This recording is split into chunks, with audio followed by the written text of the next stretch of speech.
Jack Jewsbury, thanks for taking some time to chat CCL with us. Man, let's start with your reaction to the draw as a guy who's been there, who's been waiting for these draws to happen. Take me into the mind of what a player would be going through watching this draw and finding out who your opponent's going to be. Yeah, it's exciting. It's one of those things that almost brings you back to like your college days when you're going through seeing who you're going to play in the NCAA playoffs or something like that. So it's always exciting to see what different countries you're going to be traveling to.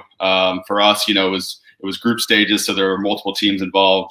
A little different now in terms of just drawing one team, but exciting times. You don't know a lot about the teams that you're going to end up playing, but you dive into them pretty quick. How do you scout as you get closer to the game? The Timbers are going to have to try to learn about CD Marathon as much as they can. How would you scout for a team that's not in your league? You probably don't know anything about these players. It's something you're not used to. In MLS, you know the league pretty well. Yeah, it's an interesting one. You would like to think that there's been some homework that's been done, whether you're scouting guys in different countries, and so naturally you come across some of them. But when we look back at, some of the teams we played back in 2014, Alpha United in Guyana, that's probably not a team that we had a lot of information about. So again, you start watching some of their games. The nice part, I think, is for some of these clubs and, the Honduran leagues in the middle of their season right now. So you're able to do some scouting and see where they're at in their current state. Whereas, with the Timbers and the state of the off season right now, there's not that homework that can be done on their side. So there are some benefits to it in terms of what some of those teams are doing and some of their tendencies in their season right now. You mentioned the trip to Guyana, like one of the most challenging and maybe most interesting and maybe most fun parts of CCL is the travel, is going to these places that you normally wouldn't go to for soccer or not even for soccer. Let's talk about the Guyana trip, first of all. What stands out to you? What do you remember from that trip? Yeah, it's honestly, it's a special time because it's a great opportunity, especially early on in the season, similar to where the Timbers are going to be prior to playing an MLS match. It's a great time for the team to bond. It's when I look back on that Guyana trip, right, it's not necessarily the game that sticks out that we won. I think it was 4-1 or something like that.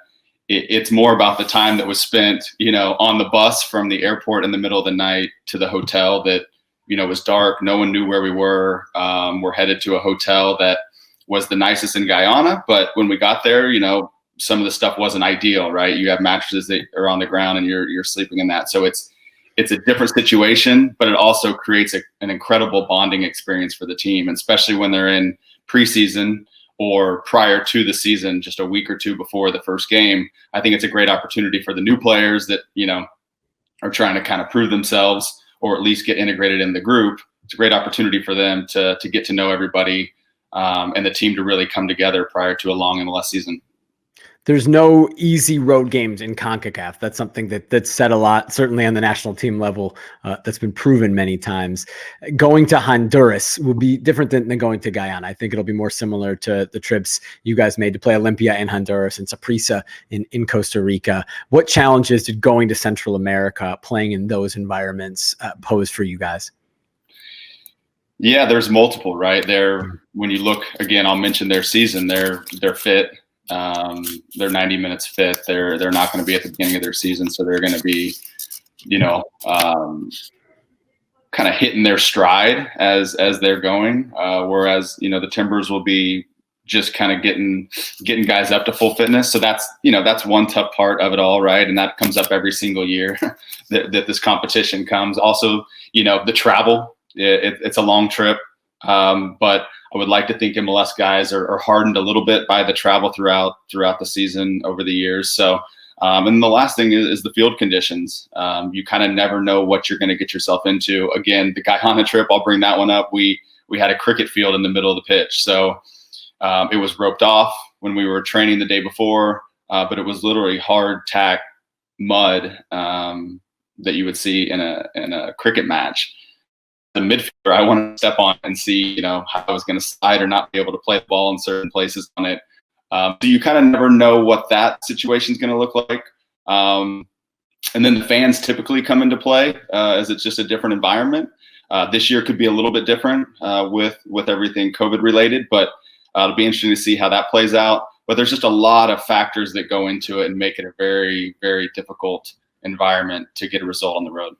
I know your first experience it wasn't called CCL then, but in the Continental Championship was as a very young player with Kansas City going to Saprissa in 2005. What was that experience like as a young player getting introduced to CONCACAF soccer?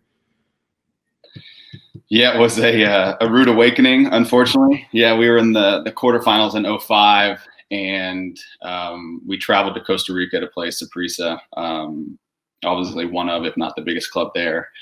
And we knew it was going to be a tough match. And when I talk about environment, for me as a young player, I look back on that as kind of being the first moment where I was like, wow, traveling to Costa Rica, their stadium, turf field, but there's a fence on one side. We were up in the game going into the last few minutes, and I believe it was a penalty kick, but they got a PK late in the game, tie it. Obviously the fans go crazy.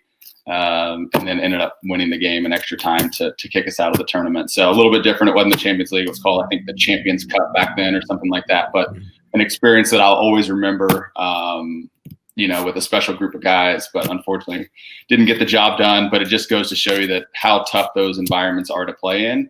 But it can toughen you as a team as you look to start the season. So you kind of look at it as something to build on. And hopefully you keep taking steps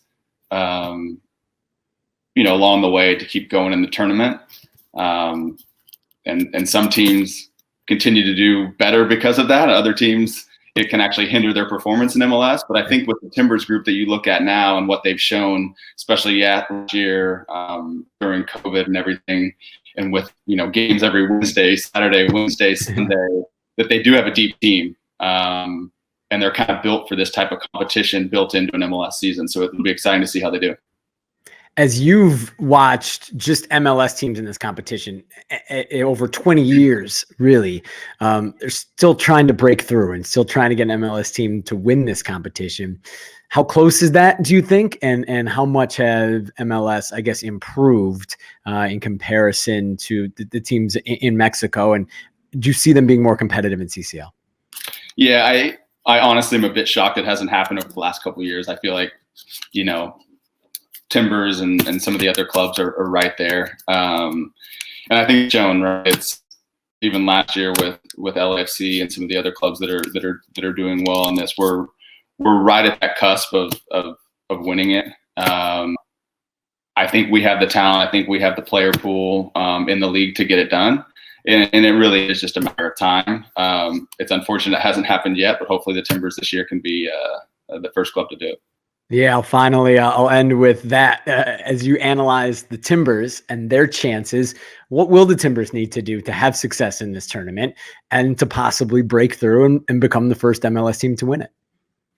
Yeah, again, I think it's for them, coming into the season, and I know Gio and his staff have done a good job of making sure those guys are fit coming in. I think that's a big part of it.